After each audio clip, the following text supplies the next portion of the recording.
So 6 ke 12 bulan saving ni, make sure setiap bulan at least 10% daripada gaji mesti disimpan dalam any of this.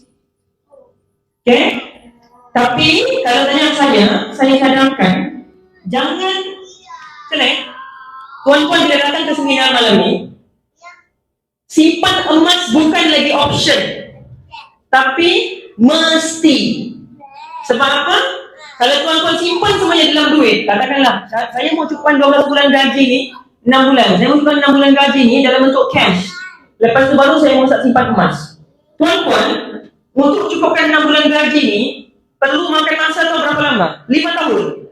Kalau tuan-tuan simpan 10% sebulan daripada gaji, it will take you 5 years untuk cukup. Kalau dah bocor, kalau dah korek. Kalau korek lain cerita tu, mungkin 10 tahun. So 6 bulan gaji ni perlu ambil masa apa? 5 tahun. 5 tahun ni tuan-tuan. Kalau saya tengok sejarah saya punya pembelian emas, harga emas daripada 3,008 naik 8,000 lebih. Daripada 9,500 naik 19,000. 5 tahun.